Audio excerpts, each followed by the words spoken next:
Hello everyone, and welcome back to another review. A bit of a different one today, as we're looking at The Amazing Spider-Man by CT Toys.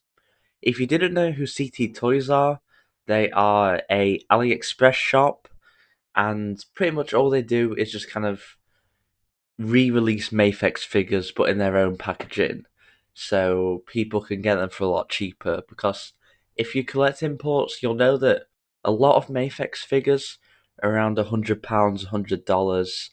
So the fact that CT Toys are releasing them for about 19 to about 29, not a bad price. Of course, it is a bootleg though, so it isn't the original product. But today we're going to see whether CT Toys is actually worth it or not.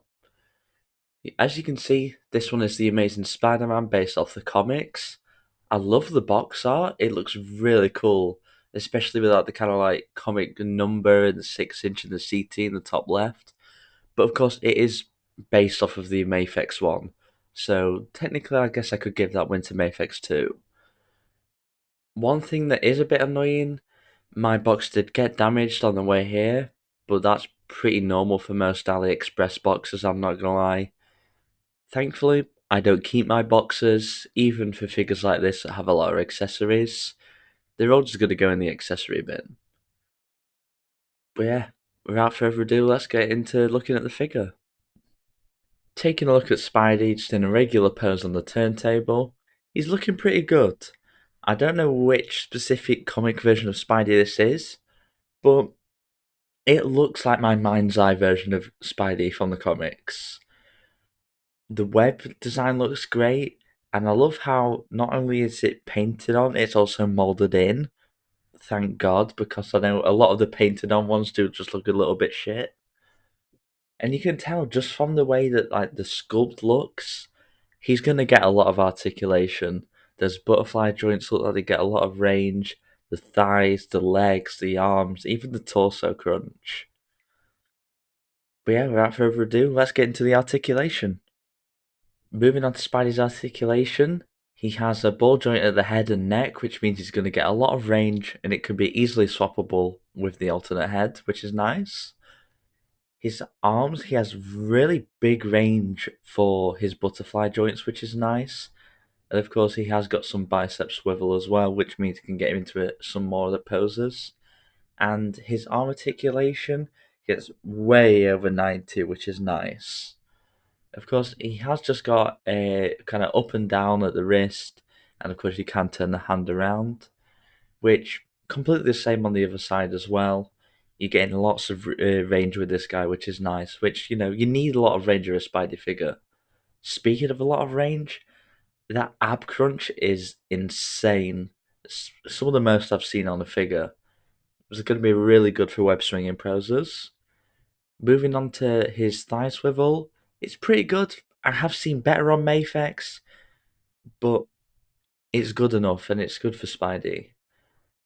Then going on to his legs, he does get way over 90, which is going to be really good for web swinging poses and kind of poses where he's in the air.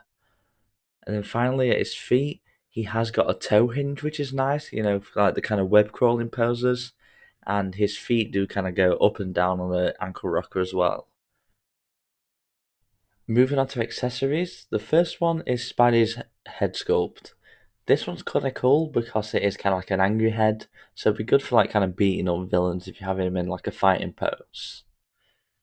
We have got some wall crawling hands as well that look really nice, although I probably won't really use them that often.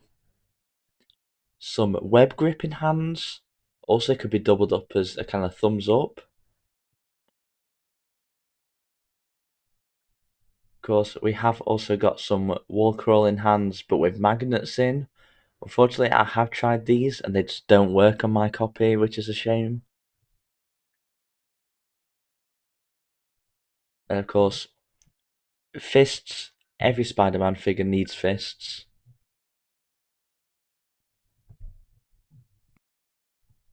And then, of course, we have got some alternate feet with magnets as well.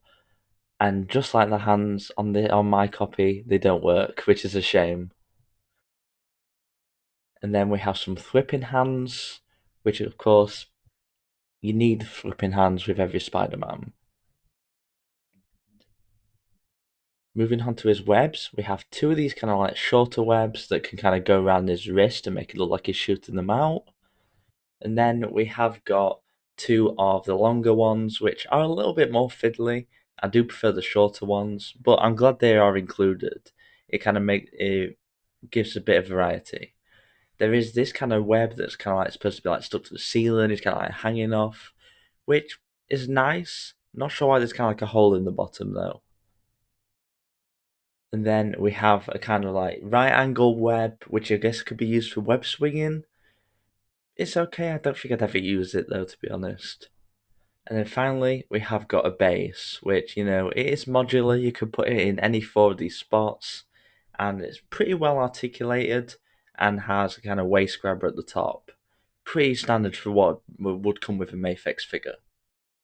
Overall, what do I think to the CT Toy Spider Man? I think it's a pretty good figure, but I can't give the praise really to CT Toys at all because it literally is just a Mafex figure that they've just kind of remade. So I think well done to Mafex for making a great figure, great accessories. Like I said, I do wish there was an unmasked head included, but I mean, I'm happy that there's even an alternate head. I was surprised that it actually came with one, to be honest.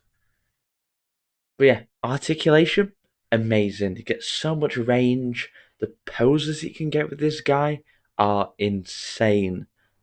And like, I mean, of course, inclusion of the flight stand really helps with that as well.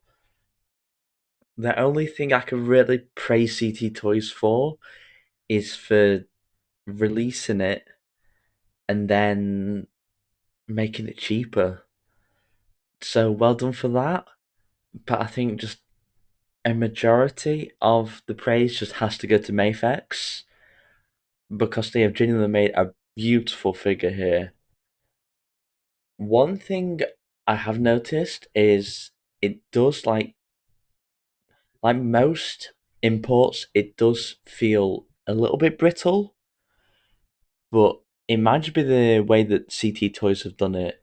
But this one just feels a lot more brittle than other Mafex figures I own. Like I have most of the Star Wars Mafex figures except for the sequel trilogy ones because I'm not bothered about those, and they feel a lot more kind of durable. Whereas this spider does feel like if you do kind of do something wrong, it might just break and snap. But once again, that might just be something to do with CT Toys, not actually the Mafex figure. Although, I think most people, you kind of know how to pose a figure like this. You're not going to stress it out too much. I'll say that and then it'll cut to me with a picture and I've broken it in a week. But no, great, beautiful figure. And for the price, definitely worth it if you like comic Spider-Man. I am hoping at some point they'll do a Raimi one because like my favourite Spider-Man is Tobey Maguire. It always has been and always will be. I love the Raimi trilogy. And I'd love a Green Goblin as well. I probably would just buy the actual Mafex versions, but still, it's a good alternative. I think if you want a figure that's as good as Mafex, but you just can't afford it, go CT Toys. I think that's probably where they shine. For me, I do prefer owning the actual kind of official thing, so I probably would just stick with Mafex. But yeah, CT Toys, great figure. And there you go, that was today's video.